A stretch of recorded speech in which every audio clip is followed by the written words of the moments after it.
ఒకప్పుడు మనిషి తల్లి, తండ్రి, గురువు, దైవంకి తల వంచేవాడు. కానీ ఇప్పుడు మనిషి మాత్రం మనీ, పవర్, గర్ల్స్, డ్రగ్స్ వాటికి తల వంచేస్తున్నాడు.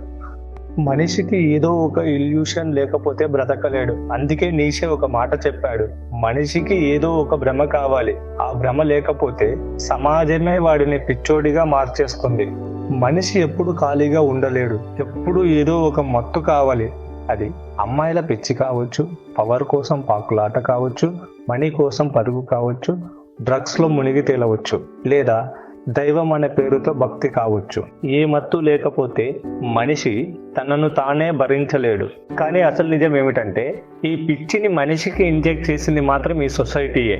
ఎలా అంటే, అమ్మాయిల వెనక తిరిగితే యూత్ బ్లడ్ అంటుంది, మనీ కోసం పరిగెడితే రెస్పాన్సిబుల్ అంటుంది, పవర్ కోసం పాకులాడితే లీడర్ అంటుంది, డ్రగ్స్ లో మునిగి తేలితే వీకర్ అంటుంది, దైవంలో మునిగితే భక్తుడు అంటుంది. అదే ఏ మత్తు లేకుండా నిజాయితీగా నిజంగా మాట్లాడితే వీడొక పిచ్చోడు అంటుంది. నిజానికి ఇక్కడ మనిషి తప్పేమీ లేదు, సొసైటీ డిజైన్లో ఉంది సమస్య.